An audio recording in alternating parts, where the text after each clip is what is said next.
დილომშვიდობის მოგესალმებით ვიფასო რადიო მსმენელებო საქართველოში 9 საათი და 30 წუთი შესრულდა და როგორც დაგპირდით დავბრუნდით პირდაპირ ეთერში სტუმრებთან ერთად და ღიმილით დავბრუნდით ამასაც დავპირდით ჩვენ მსმენელებს მე გაგარხნავთ ჩვენ სტუმრებს ნინო მღებრიშვილი გახლავთ ფოტოგრაფთა ასოციაციის დამფუძნებელი პროექტის კოორდინატორი და ასევე გია ჯაველიძე ფოტოგრაფი რომლებსაც დილომშვიდობისა მოგესალმებით როგორ ძანდებით? მოგესალმებით, დიდი მადლობა მოწვევისთვის, მივესალმებით თქვენს მსმენელს. მადლობთ თქვენ სტუმრობისთვის. თქვენ როგორ ძანდებით, ბატონო გია? მადლობ, დიდი მადლობა დაპატიჟებისათვის, მოგესალმებით. ესე იგი თქვენთვის ძალიან რთულ თემაზე უნდა ვისაუბროთ თქვენ დღეს. აქვე ჩვენ მსმენელს ვეტყვი რომ ძალიან მნიშვნელოვანია დღეს თქვენი ჩართულობა, იმიტომ რომ თქვენ შეგიძლიათ დარეკოთ ნომერზე 240 91 92 240 92 92 თქვენთან გვაქვს ერთი ესეთი ძალიან მარტივი კითხვა. თუ შეგიძლიათ რომ შეარჩიოთ 5 ფოტო, რას მოიფიქრებდით, რას გადაუღებდით ფოტოს იმისთვის რომ ჩვენი ქვეყანა საქართველოს სრულ ყოფილად წარუდგინოთ დარჩენილ მსოფლიოს უცხოელებს. არ აქვს მნიშვნელობა ეს თქვენ უნდა მოიფიქროთ, მაგრამ აი რას მოიფიქრებდით რომ ჩაატიოთ კულტურა იგივე ძეგლები არ აქვს მნიშვნელობა ეს უკვე თქვენი გადასაწყვეტია. ჩვენი მსმენელი გამოირჩევა ძალიან ყოველთვის ვამბობ ამას ინტელექტით ძალიან მიხარია ეს ორიგინალობით, ამიტომ აი დღეს სწორედ თქვენი აზრი გვაინტერესებს. 240 91 92 240 92 92 ეს არის ჩვენი ტელეფონის ნომრები.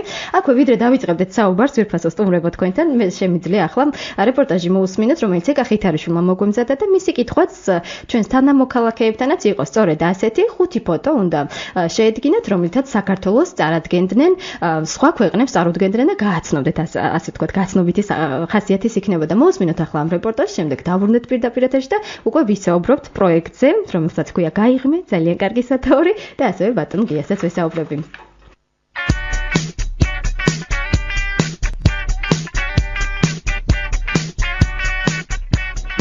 პირველ რიგში გადავიღებდით სვეტი ცხოვრით, ასევე გადავიღებდით ძველი თბილისის ხიდს, ერთ-ერთ რომელიმე ძველი თბილისის ქუჩას შევარჩევდი და გადავიღებდი სამებას და მზის ამოსვლას გადავიღებდი, როგორ ამოდის საქართველოში მზე.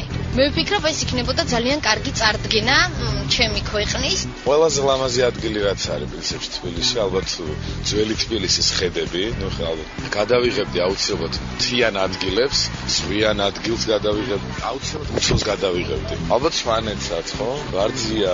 არა, ძალიან ბევრი საინტერესო ადგილია და რთულია 5 ფოტოში ჩაატიო საქართველოს ღირსშესანიშნაობები. პირველ რიგში ალბათ შვანეთის კოშკებს.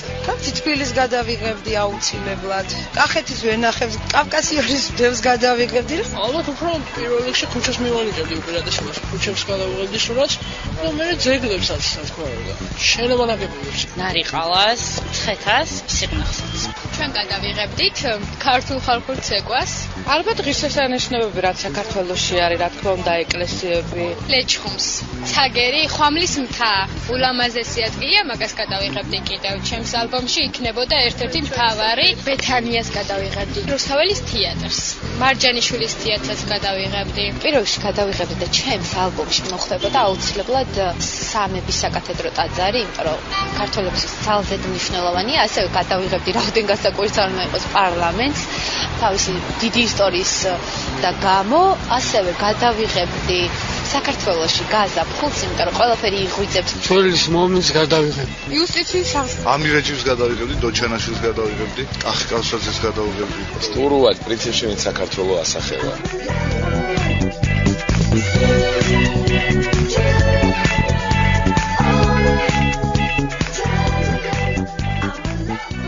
დავბრუნდით ჩვენ პირდაპირ ეთერში, ასეთი იყო ჩვენი თანამოქალაქეების მიერ დაკომპლექტებული 5 სურათი. დილომშვიდობისა თქვენ კიდევ ერთხელ და ალბათ უპრიანი იქნება თუ ამ კითხვით მოგმართავთ თქვენს. ძალიან მაინტერესებს თქვენი აზრი. როგორ დააკომპლექტებდით იმ 5 სურათს, რომლითაც ჩვენი ქვეყანა უნდა გააცნოთ უცხოელებს. თქვენ გადავიწყოთ. ცოტა რთულია თქვა, იმიტომ რომ იმდენი ღირსშესანიშნავი სხვადასხვა მოვლენა გვაქვს ქართველებს, მათ შორის ქართული სამზარეულო, ქართული კულტურა, ქართული ძეგლები, ასევე ბუნება თვითონ აბსოლუტურად განსხვავდება ჩვენი საქართველოს კუთხეები ერთმანეთისგან. სვანეთის სულ სხვა, კახეთის სულ სხვა და ერთმანეთის შედარება არ შეიძლება. ამიტომ რაღაცნაირად ვეცდებოდი რომ საუკეთესო მხრივ დამენახებინა საქართველოს უცხოელებისთვის და გვეჩვენებინა ეგრეთ წოდებული ბრედბუკი გაგვეკეთებინა. და არ ვიცი, ალბათ ძალიან რთულია წინასწარ ასე შერჩევა კონკრეტულად ხუთი ფოტო დამეთანხმებით ძალიან ცოტა, უფრო დიდი სერიაა საჭირო იმისთვის, რომ საქართველოს სრულფასოვნად წარმოაჩინო უცხოელების თვალში. კი ბატონო. ბატონო გია, თქვენ კითხავთ უკვე თქვენი ნამუშევრების მიხედვით, თქვენ ძალიან ბევრი სურათი გაქვთ, ბუნებრივია გადაღებული. აი თქვენი ნამუშევრებისგან რომ ამოვარჩიოთ და რომ შევქმნათ ალბომი საქართველოს წარსადგენად. რა იქნება თქვენი სურათები? ალბათ ერთი სურათი აუცილებლად იქნება ისტორიული ძეგლი. დიახ. ერთი სურათი იქნება ალბათ ლანდშაფტი, ბუნება საქართველოსი. აუცილებლად იქნებოდა 1-2 პორტრეტი. დამახასიათებელი ქართული ერისთვის და საქართველოსთვის. ერთი ალბათ ცნობადი სახე იქნებოდა რომელიმე საზოგადო მოღვაწე ან კულტურის მოღვაწე. ერთი ჩვეულებრივი გლეხი ან მუშა ადამიანი ტიპიური ქართველი. შეიძლება ნაციონალური ტანსაცმლითაც გამოიყენო. ნაციონალური ტანსაცმელი ახლა ნაკლებად არის უკვე მაგრამ ტიპიური არის, აი ჩოხოსნები არიან, შეიძლება ეს პორტრეტი მოხვედრილიყო. ну შეიძლება ისე ერთი სურათი თანამედროვე მშენებლობა და თანამედროვე საქართველოსი გაკეთდეს. ну დაახლოებით აი ესეთი თემა იქნება. კი ბატონო, ძალიან დიდი მადლობა. ჩემთვის აბსოლუტურად გასაგებია. გაბატონინო, დავიწყოთ თქვენთან უკვე პროექტზე საუბრით, რომელსაც ქვია Say Cheese, იგივე ქართულად შეგვიძლია ვთქვათ გაიღიმე, რომელიც არის საკმაოდ გრძელვადიანი, 30 თვეს მოიცავს და ჩართულია ძალიან ბევრი ქვეყანა. უფრო კონკრეტულად რო ვისაუბროთ აი ამ პროექტის ფარგლებში რა ღონისძიებები იგეგმება? მადლობთ. პროექტი Say-Cheese-ან გაიღიმეთ აღმოსავლეთ პარტნიორობის საოჯახო ფოტოალბომი, ასეთია მისი სახელწოდება, მოიცავს ამ რეგიონის 6 ქვეყანას, ეს არის ბელარუსი, უკრაინა, მოლდოვა, საქართველო, აზერბაიჯანი და სომხეთი და სწორედ ამ ქვეყნების მონაწილეობით, ამ ქვეყნების ფოტოგრაფთა ასოციაციების გაერთიანებების მონაწილეობით ითვალისწინებს სხვადასხვა ღონისძიებებს. პროექტი, როგორც თქვენ აღნიშნეთ, 30 თვე გრძელდება და საკმაოდ გრძელი გეგმაა გაწერილი იმ ღონისძიებებისა და ბლოკებად არის ეს ღონისძიებები, რომლებიც 6-ვე ქვეყანაში განხორციელდება. ეს არის ფოტოკონკურსები, სემინარები ფოტოგრაფებისთვის და ფოტომოყვარულებისთვის, ბიზნეს ფორუმები, როგორც ფოტოგრაფებისთვის, ისე კომერციული ორგანიზაციებისთვის, ანუ მათი შეხვედრა და ურთიერთობების კონტაქტების დამყარება, ასევე ამ ქვეყნების ფოტოგრაფებს შორის ურთიერთობები და ერთმანეთის ნამუშევრების გაცნობა და უფრო ამ კონტაქტების უფრო ახლოს დამყარება. ასევე მნიშვნელოვანია ფოტოპლენერები, ანუ ფოტოგადაღებები სხვადასხვა ქვეყანაში და სწორედ ერთ-ერთი ბლოკი, როგორც არის საოჯახო ფოტოალბომი აღმოსავლეთ პარტნიორობის ფარგლებში, ეს ითვალისწინებს ზუსტად პასუხობს თქვენს დღევანდელ ინტერაქტივს. ეს არის ამ 6-ვე ქვეყნის წარმოჩენა ამ ფოტოგრაფების თვალით, ანუ ერთ ქვეყანას გადაიღებენ დანარჩენი 5 ქვეყნის ფოტოგრაფები და ასე შემდეგ. იქნება ეს მოგზაურობები ამ ქვეყნებში და გადაღებები და სხვათა შორის ფოტოგრაფები კონკურსის თავიანთი პორტფოლიოს წარდგენით კონკურსის წესით შეირჩევიან და შემდეგ გამოიცემა ეს დიდი ფოტოალბომი, რომელიც ამ 6 ქვეყანას წარმოგვიჩეს და სხვათა შორის მისი პრეზენტაცია დაგეგმილია როგორც მინსკში, ასევე თბილისში. მინსკში, იმიტომ რომ ამ პროექტის ორგანიზატორი და ლიდერ პარტნიორი სწორედ მინსკია, ბელარუსების ინიციატივით მოხდა ეს ტარდება ეს პროექტი. ამ ეტაპზე მიმდინარეობს ფოტოგრაფების და ფოტომოყვარულების გამოკითხვა, რათა გავიგოთ რა მდგომარეობა ფოტოგრაფიაში თითოეულ ამ ქვეყანაში, რა პრობლემებია, რა აინტერესებთ ფოტოგრაფებს, უფრო რა კუთხით უნდა დავგეგმოთ მომავალი სემინარები, ბიზნეს ფორუმები, კონფერენცია და ასე შემდეგ. ამიტომ ახლა ეს გამოკითხვა ძალიან მნიშვნელოვანია ჩვენთვის, როგორც პროექტის პარტნიორებისთვის და შემდეგ 30 თვის შემდეგ, ანუ პროექტის დასასრულსაც ასეთი გამოკითხვა ჩატარდება და მინდა აქვე გითხრათ, რომ მინსკში 21-22 მარტს ტარდება საერთაშორისო კონფერენცია, სადაც სწორედ თითოეული ქვეყანა წარადგენს მის ქვეყანაში რა მდგომარეობაა ფოტოგრაფიის განვითარების კუთხით და შემდეგ იქნება მრგვალი მაგიდები, მსჯელობები, ვორქშოპები და ასე შემდეგ და ამ საერთაშორისო კონფერენციას დაესწრება არა მხოლოდ ამ 6 ქვეყნის, ანუ დაესწრებიან არა არა მხოლოდ ამ 6 ქვეყნის პარტნიორი ფოტოგრაფთა ასოციაციები, არამედ ამ ქვეყნების შესაბამისი სამინისტროების მაღალი თანამდებობის პირებიც და ჩვენ ვთხოვთ, რომ ჩვენს ქვეყნის კულტურის იქნება განათლების, ეკონომიკის თუ ტურიზმის სამინისტროებს სწორედ მხარდაჭერას ვთხოვთ ამ პროექტის ფარგლებში. ძალიან მნიშვნელოვანი თემა არის ონლაინ ფოტოსკოლა, ეს არის ერთიანი ფოტოსკოლა, რომელზეც მუშაობა ახლა ამ წუთასაც მიმდინარეობს, როგორც ტექნიკური კუთხით, ასევე თვითონ მეთოდოლოგიის სასწავლო პროგრამის კუთხით და ამ პროექტის ფარგლებში მოყვარულ ფოტოგრაფებს, ანუ ვისაც სწავლის სურვილი გააჩნია, შეეძლებათ კონკურსის წესით შეერჩევიან ისინი და უფასოდ ისწავლონ პროექტის ფარგლებში და მათ შეეძლებათ აერჩიონ როგორც საბაზისო სასწავლო პროგრამა, ასევე შემდგომ მასწავლებლების და მიიღებენ ამ 6 ქვეყნის ხელმოწერილ საერთაშორისო სერტიფიკატს. აი ამ თემას აუცილებლად ჩაუღრმავდეთ, თუმცა ჯერ მსმენელი ყავს გავესაუბროთ მას დილამშვიდობისა მოგესალმებით. დილამშვიდობისა მოგესალმებით. ძალიან პატივს ფოტოგრაფიას. დიახ. ეს არის მართლა აი შეჩერდით წამოს. ნამდვილად. და ვისარგებლებ შემთხვევით და თქვენ გუშინ არ გქონდათ ინტერაქტივი, გუშინ აი ამას უკავშირდება და იმიტომ გუშინდელ სიუჟეტს რეისი რო გქონდათ პრესის. და მე შემცხვარ რომ აი ეს ჩამოსული სტუმარი რო წავიდა მას თურმე დარჩა შთაბეჭდილება სამზარეულო და ბაზარი. ეს კი სირცხვილია ჩვენი ერისათვის. როგორ ჩვენ მხოლოდ ამით უნდა მოვიზიდოთ? არა, ქალბატონო, თქვენ ეს იყო ჩადებული, აი ეს ერთ-ერთი სტუმარი, რომელიც გამოიყვანეს და უკან დაბრუნდა, მან აღნიშნა, რომ ბაზარი და ეს რა ქვიან, რესტორანი დაამახსოვრდა. შეიძლება თქვა მეც რაღაც გითხრათ. ეს დღევანდელ თემასაც ვიტყვი, თქვენ 5 ჩამოთვალეთ, ხო? და თან სიუჟეტები რო იყოს სხვადასხვა. აი შატილი ალავერდი. დიახ. თუ ესე იგი ყოფას გავითვალისწინებთ ალბათ ჩურჩხელის ამოვლება. დიახ. რა ვიცი, ბევრი ვარძია. და დამახასიათებელი ძველი თბილისის სურათი და მათ შორის ტირზე რომ არის ხოლმე თბილისობას როცა აღნიშნავთ და რო არის საერთოდ თბილისის კინტოების ფორმით ჩასმული, შეიძლება რა ვიცი მოგვიციხվე და ძალიან ბევრი რამ აქვს საქართველოს საამაყო და რატომღაც იწყებენ სულ სამზარეულოთი. ეს შეურაცხყოფად მიმაჩნია ერისათვის. ძალიან დიდი მადლობა თქვენ ზარისთვის.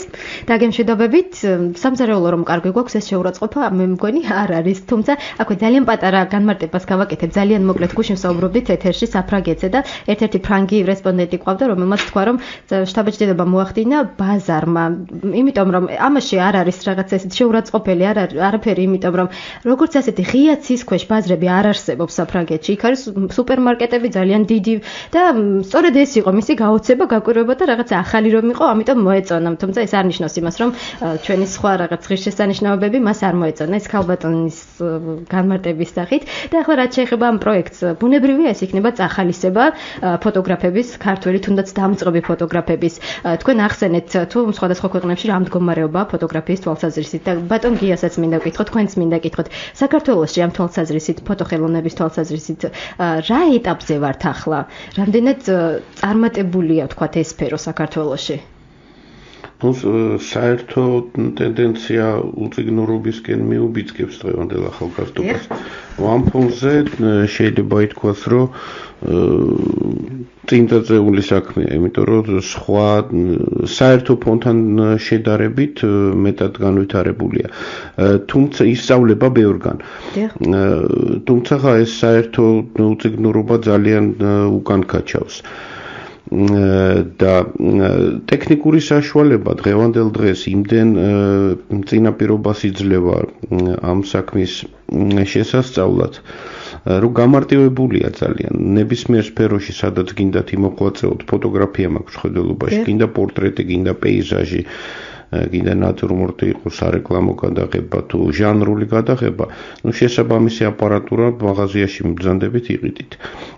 განვადებით შეიძლება, ვისაც სურვილი აქვს, ყოველ შემთხვევაში პრობლემა არა ამისთვის აპარატურის შეძენა, რაც ადრე სერიოზული პრობლემა იყო და ძალიან ბევრი ფოტოგრაფი ვერ მოღვაწეობდა ამა თუ იმ სფეროში, ვერც კი ცდიდა თავს, იმიტომ რომ შესაბამისი ტექნიკა არ ქონდა ადრე. ну ეხლა ეს გამორიცხულია, ოღონდ სურვილი იყოს და ნებისმიერ სფეროში შეგიძლია იმოღვაწეო, თუ კი გაქვს სურვილი, მიდრეკილება და ხედვა რაღაც აი ამ განსაკუთრებულ მიმართულებით. და რაც შეეხება თვითონ მონდომებას ბავშვების ახალგაზრდების ძალიან დიდია, ძალიან პოპულარულია. მე დაახლოებით 200 სტუდენტი მყავს ყოველ წელს. აი წარმოიდგინეთ 200 სტუდენტი ყოველ წლის განმავლობაში და ამ 200 სტუდენტიდან 100 ძალიან მონდომებულია. იმდენად რომ გარდა სასწავლებლისა, სადაც ვასწავლი, იმის გარდა არ არის შესაბამისი პირობები ამ სასწავლებლებში, სტუდიები, აპარატურა არ არის თვითონ სასწავლებელში, ამიტომ ჩემ კერძო სტუდიაში მოდიან, იქ იღებენ ან მე დავყვები ხოლმე სადღაც, იმიტომ რომ ვგრძნობ, რომ მონდომება მაგათგან დიდია. ну შესაბამისად მე ვცდილობ ხელი შევწყვეტ. კი ბატონო, მსმენელი ყავს ჩვენ ხაზზე, დილან მშვიდობისა, მოგესალმებით. მოგესალმებით, დილან მშვიდობისა. იცით რა მაპატეთ, მე მგონი თემას გადავუხო, მაგრამ წინა მსმენელს მინდა ძალიან შევეკამათო და რატომ? რაც შეიძლება ჭამას, აქ ჭამაზე კი არის ყოლაპარაკი, აქ იყო სამზარეულოზე, როგორც ერის კულტურის ნაწილზე. ეს არ არის ნაყროვანება და ბოდიში მუცლის ამოყორვა. ეს არის ეროვნული სიამაყე, ერთ-ერთი ჩვენი კულტურის ჩვენი ერთ-ერთი ნაწილი, რომლითაც დიახაც უნდა ვიამაყოთ. და ძალიან ბევრი დიდი ერის წარმომადგენელი, რომელიც ჩამოსულა საქართველოში, თითქმის არასრულფასოვნების კომპლექსი გაჩენია, როდესაც ჩვენ სამზარეულოს გაეცნო და დიახაც ეს არის საამაყო. და მეორე მხრივ მე მგონი ჩვენ იმდენად კარგი სამზარეულო გვაქვს, რომ დროა უკვე ჩვენს რომ უმეტესად ქართული სახელები დავარქვათ ამ რესტორნებს, როცა ხსნით. არ არის საჭირო ზედმეტად გადაპრანჭული, როგორც ჩვენ მიგვაჩნია უცხოური სახელები, აი ზუსტად ამაში არასრულფასოვნების კომპლექსი. დიახაც გვაქვს საამაყო სამზარეულო, დიახაც ის არის ჩვენი კულტურის ნაწილი. მე ამას წინ უყურე იაპონელი გამოვიდა, მაგათ ჩემს მზარეული თუ არ ვიცი მაგათ ყველაზე დიდ წოდებას რა ქვია. მე ესეთი ამბიცია არც ერთი პრეზიდენტის და პრემიერ-მინისტრის სახეზე არ მინახია, როგორც მას ქონდა გონორი. ჩემთვის კი იაპონურ სამზარეულოს მსოფლიო აღიარებს და ალბათ ეს ასეც არის, მაგრამ თებზე რაღაც წერტილმძიმეები დასვა და ამით ამაყობდა აი რა დიდი რაღაც ნაწარმოების შექმნა. და ჩვენც ალბათ უნდა ვიამაყოთ და რა არის ამაში სამარცხვინო, მე მაინც ვერ გავიგებ რაღაცა. დიახ, ძალიან დიდი მადლობა ზარისთვის. საამაყო ნამდვილად არის. გადავიდეთ ისე ბატონო გია, თქვენგან მაინტერესებს. როდესაც დაიწყეთ ფოტოგრაფია სულ თავიდან, საერთოდ როდის მიხვდით, რომ გინდოდათ, რომ ამ სფეროში ჩართულიყავით და გადაგიღოთ ფოტოები, ოღონდ ბუნებრივია თქვენი ხედვით? ბავშვობიდან ალბათ სკოლის ასაკიდან დავიწყე ფოტოგრაფია როგორც მოყვარულმა და მთელი ჩემი ცხოვრების განმავლობაში სადაც კი არ მუშაობდი და რა სფეროშიც არ მიმოღვაწევია, ყველგან ფოტოგრაფია იყო ჩემი მეგზური, ასე ვთქვათ, და როგორც მოყვარული მონაწილეობას ვიღებდი გამოფენებშიც. თბილისში პატარა წრე იყო ფოტოგრაფთა, რომლებიც მეგობრობდნენ, ერთმანეთს უზიარებდით ჩვენ აზრს, ჩვენ ხედვას. და პროფესიად გადაიქცა დაახლოებით 20 წლის წინ, როდესაც ცოტა მოყანყალდა ის სისტემა არსებული და სამუშაოს შოვნა ცოტა პრობლემური გახდა. ფოტოგრაფია გახდა ჩემი შემოსავლის წყარო, პროფესია, ასე ვთქვათ. დიახ, მსმენელი ყავს ჩვენ კიდევ ხაზზე, მივესალმებით, დილა მშვიდობისა. მოგესალმებით, ქალბატონო ლანა. მოგესალმებით. ასევე თქვენ სტუმრებს და ფოტოგრაფიას. მოგესალმებით. დიდ პატივისცემ. ჩამოთვალო 5 სახე. კი ბატონო, დიახ, გვაინტერესებს. რა თქმა უნდა, პირველი დიდგორი. დიახ. მეორე სვეტიცხოველი, სადაც და ჯვრის წერა იმასთან ერთად. კი ბატონო. ილია მეორე. აჰა, ძალიან კარგი. ჩამოთვალე. მამა დავითი. აკაკი წერეთელი, ილია ჭავჭავა და საზოგადო მოღვაწეები. რა სიმაღლისაც იყვნენ, იმ სიმაღლეზე რო არიან დაკრძალულები. ესე იგი, მაინც კულტურული ძეგლებით ეს შემოფარგლებით. და ბათუმი. ბათუმი, ქათქათა. სხვა და ზე. ძალიან კარგი, ძალიან დიდი მადლობა თქვენ. კარგად, უღმესი მადლობა რომ გვისმენთ და რომ გვირეკავთ. ქალბატონო ნინო, ისე თქვენთან დაბრუნდები კითხვით. ისე პროექტის შესახებ თქვენ თქვით რომ ფოტოგრაფებს აქვს საშუალება ჩაერთონ ამ პროექტში. რა სახით შეიძლება რომ შემოგიერთდნენ? აი თუნდაც მე ვარ უბრალოდ ფოტოგრაფი, გავიგე ამ პროექტის შესახებ. რა გავაკეთებ მე რომ ჩავერთო თქვენს პროექტში? პირველ ეტაპზე, როგორც გითხარით, მიმდინარეობს ანკეტირება, გამოკითხვა 6-ვე ქვეყანაში და სასურველია რომ მონაწილეობა მიიღონ როგორც ფოტოგრაფებმა, ასევე ფოტომოყვარულებმაც, ვისთვისაც მნიშვნელოვანია ფოტოგრაფია უყვარდეს და აინტერესებთ მისი მომავალი საქართველოში ან თუნდაც დღევანდელი მდგომარეობა. ჩვენი ასოციაციის საიტზე დევს ეს ბმული ფოტოგრაფერს.gr ეს არის ჩვენი ასოციაციის საიტი და იქ შეუძლიათ გააცნო როგორც თვითონ პროექტის შესახებ ინფორმაციას, ნახონ სიუჟეტი, რომელიც სხვათა შორის ჩვენმა პარტნიორმა სტუდიამ Photolive TV მოამზადა და ბატონ გიას აზრს გავაგრძელებ განათლებასთან დაკავშირებით. ეს Photolive TV ატარებს ასეთ უფრო სწორად აკეთებს ესეთ სასწავლო ტიპის გადაცემებს და შეუძლიათ შეავსონ ეს ანკეტა და მიიღონ ამითი მონაწილეობა. უკვე შემდგომ როცა ღონისძიებები დაიგეგმება, გამოცხადდება ეს საჯაროდ, ეს იქნება კონკურსები, სემინარები და ძალიან მნიშვნელოვანია ის, რომ სემინარებში გათვალისწინებულია სწორედ რეგიონების დიდი ნაწილით მონაწილეობა, ანუ რეგიონებიდან ფოტოგრაფების მონაწილეობა ამ სემინარებში, სასწავლო მოდულებში, რათა უფრო რეგიონებში იყოს განვითარებული. მე გეტყვით, რომ სტატისტიკა გვიჩვენებს, რომ ძალიან დიდი მოთხოვნაა რეგიონებში, ბათუმიდან, ზესტაფონიდან, ქუთაისიდან, სენაკიდან, ფოთი და ვთხოვენ ხოლმე, როცა სასწავლო კურსი ტარდება, სხვადასხვა ტიპის, თქვათ, ეს იქნება კომერციული თუ ასოციაციის ფარგლებში უფასო სასწავლო სემინარები. ასოციაციის წევრებისთვის გთხოვენ ხოლმე, რომ იქნება ბათუმშიც, ქუთაისშიც ჩაატაროთ, უბრალოდ ძალიან რთულია აქედან ქსიარული და რაღაც სამთვიანი თუ ორთვიანი სასწავლო კურსის ჩატარება და ამ შემთხვევაში სწორედ რეგიონის წარმომადგენლებს, ფოტოგრაფებს, ფოტომოყვარულებს საშუალება ექნებათ პროექტის ფარგლებში, ანუ მათგან დანახარჯების გარეშე ჩამოვიდნენ თბილისში ან არ ვიცი სად ჩატარდება ამ წუთას, მიიღონ მონაწილეობა ამ სასწავლო სემინარებში. და როგორც გითხარით, აი ფოტოსკოლაც ერთ-ერთი ძალიან მნიშვნელოვანი პროდუქტი იქნება ამ პროექტის ფარგლებში. დიახ, მე ჩვენს სცენელს შევახსენებ ნომერს 24091929292 და გვიხდეთ სახელით ის 5 ფოტო, რომლის საშუალებითაც გააცნობთ უცხოელებს ჩვენს ქვეყანას. ბატონო გია, მართალია ამ კითხვას როდესაც ვსვამ ხოლმე ხელოვნებთან ყოველთვის ამბობენ, რომ როგორც გიყვარს ყველა შვილი, ასევე გიყვარს ყველა ნამუშევარი, მაგრამ თუ გაქვთ ესე კონკრეტულად გამოკვეთილი, რომელი ნამუშევარიც აი გადაღებული ფოტოც მოგწონთ თქვენ ყველაზე მეტად თან თქვენთან ახლოს არის, ან ჩათვალეთ რომ ეს არის რაღაცა განსაკუთრებული ხედვა, ესე გამორჩეულად გაქვთ? კი, როგორ არა. ნუ ძნელია თქვა ერთი, მაგრამ ნუ რაღაც სერია მაქვს ძალიან ძველი გადაღებული დაახლოებით 30 წლის წინანდელი სურათები, რომელიც ჩემთვის იმდენად ახლოა, რომ დღესაც ძალიან დიდი სიამოვნებითო. რა სურათებია? ეს არის ერთი სურათია კოდორის ხეობაში მაქვს გადაღებული, თხა არაჩვეულებრივი რქებით, უზარმაზარი რქებით და მის უკან ჩამავალი მზე არის. რაღაც ძალიან ესეთი მიყვარს ეს სურათი და ერთი სერია მაქვს გადაღებული ძველი თბილისი არა მარტო ქუჩა და არქიტექტურაა ძველი, იქ არის ძველი ქართული კი არა, ძველი თბილისური ტიპაჟები, ბავშვები, ქალი, მეზობე და ასე შემდეგ.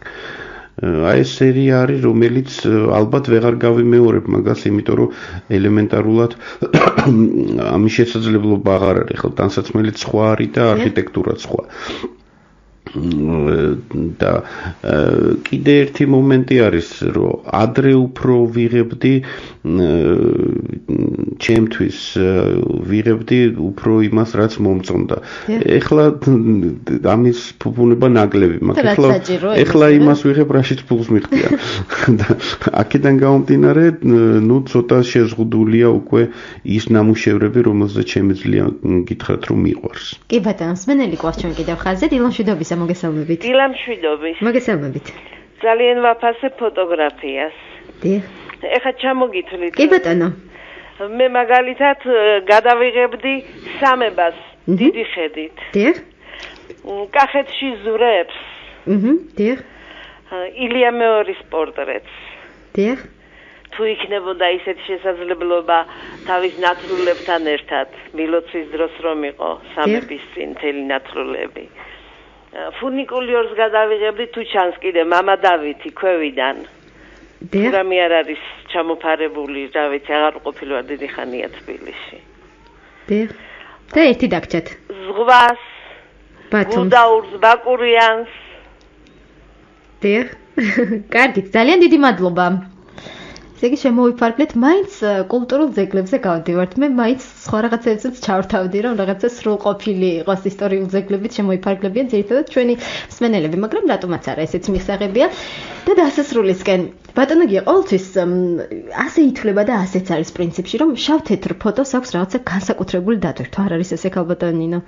კი, აქვს დატვირთვა და ამას თავისი ახსნაც აქვს და მე მგონი ბატონი გია უფრო უკეთი საუბრებს თუ რატომ უყვართ ხოლმე შავ-თეთრი ფოტოგრაფია უფრო ადამიანებს. დიახ, ჩვეულებრივი ფოტო რომ ავიღოთ და გადავიყვანოთ შავ-თეთრში, კომპიუტერის საშუალებით უკვე ყველაფერი შესაძლებელია. მაშინვე იძენს რადიკალურად განსხვავებულ დატვირთვას, უფრო იდუმალი ხდება და უფრო საინტერესო. რატომ არის ესე? რატომ არის? იმიტომ რომ შავ-თეთრი კომპოზიცია უფრო მწირია. ყველა დამატებითი ელემენტი კომპოზიციაში ეხმარება მაყურებელს იმის აღქმაში და შავ-თეთრი კომპოზიცია ძალიან დახვეწილი უნდა იყოს, რომ კარგად აღსაქმელი იყოს. როგორც კი იქ ფერი მიიმატება, ადამიანს უფრო უადვილდება აღქმა. იმას მუსიკა რო დაადოთ, კიდე უფრო ადვილი იქნება, ტექსტი კიდე უფრო ადვილი. თუ დინამიკაში გადავა კლიპის სახეს მიიღებს, კიდე უფრო ადვილი. ანუ იქ კომპოზიცია სულ რო დაინგრეს კლიპში, არსებითი მნიშვნელობა აღარ იქნება, იმიტომ რომ შინაარსი, მუსიკა და ყველაფერი საერთო აღქმას მისცემს. და შავ-თეთრი გამოსახულება ძალიან მწირია. იქ ფერი არ არის მარტო ლაქები, შავი და თეთრი ლაქები. და ამათი ურთიერთგანლაგება თუ არის კარგი, ესე იგი ძალიან დახვეწილია ფოტო. ამიტომ აღსაქმელად ეს სრული კომპოზიცია, დასრულებული კარგი კომპოზიცია. სხვათა შორის არასწორი კომპოზიცია ცუდს არ ნიშნავს. ხშირ შემთხვევაში შეცდომას არასწორია კომპოზიცია და ამიტომ ცუდია. ნუ თუ ეს ცუდად არის, მაშინ არც ერთი პიკასოს ნამუშევარი კარგი არ იქნებოდა. არასწორი ცუდი არ არის, მაგრამ აი ეს კომპოზიციური განლაგება შავ-თეთრ ფოტოში მარტო ორი ფერით არის განსაზღვრული და ამიტომ ძალიან კარგი უნდა იყოს, რომ აღსაქმელად მოგეწონოთ. კი ბატონო, ჩვენს მსმენელი ყავს კიდევ ერთ მსმენელს მოვასწრებთ და შემდეგ უკვე უნდა დავასრულოთ საუბარი. დილამშვიდობისა, მოგესალმებით. მოგესალმებით და მოკლედ მინდა გითხრათ, რომ მე ხელთ მაქვს ახლა აქ ნახატი. არის ხიდი, დიდი ხნის წინ გადაღებულია ვიდატკრი ვაიუშია Slashinsky Khalmovna most Blouses Wunder ინაგოროდგესი გერმანიაში გადაღებული არის ასეთი შუშის ხიდი, ეხლა რომ არის ჩვენთან და გადავიღოთ ეს ხიდი ჩვენც რომ დაარჩეს შთამომავლობა, სანამ დაანგრევდნენ მაპატიეთ გეუბნებით და მეორე ამას ალბათ სურათებით ამით ვერ გამოხატავთ, მაგრამ ჩვენი ხასიათი რომ იმან რატომ სამზარეულოს ეთქვა იმ ქალბატონმა, რატომ ამან აი ამ ჩვენ ხასიათს თუ მოусწოდით ქართველები და ერთმანეთის გვერდით ერთმანეთს არ ვაგინებდეთ, აი ეს როგორ გამოიხატება ნახატებში არ ვიცი, მაგრამ აი ამ თვისებას ჩვენ ქართველები თუ დაუკვირდებით და ჩვენი მტრები არ ვიყოთ ერთმანეთის იმან, ეხლა ვინმე გამაკრიტიკოს მე რატომ ასე ვთქვი, ის ქალბატონი აი იმაზე უნდენ ჩასაფრებულები, მადლობთ ბოდიში. ამიტომაც გავიღიმოთ ქალბატონო, აი ამ პროექტის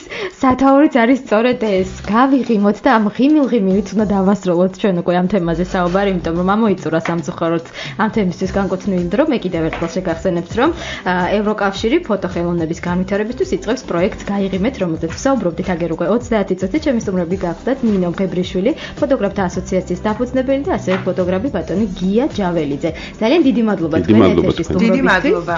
დავამშვიდობებით თქვენს მსმენელს. წარმატებას გისურვებთ ნამდვილად. მეც თქვენთან ერთად უნდა დავამშვიდობოთ ჩვენს მსმენელს, გიტოვებთ ერთ სიმღერას და ხვალ 9:30-დან მე ისევ თქვენთან ერთად ვიქნები. სიმღერას გვია გაიღიმე, აი ესე გავიღიმოთ ყველამ, იმიტომ რომ დაასრულდეს ყველანაირი ესეთი უარყოფითი ემოცია. გესწრებით ყველას, დილამშვიდობისა ყველას. დროებით.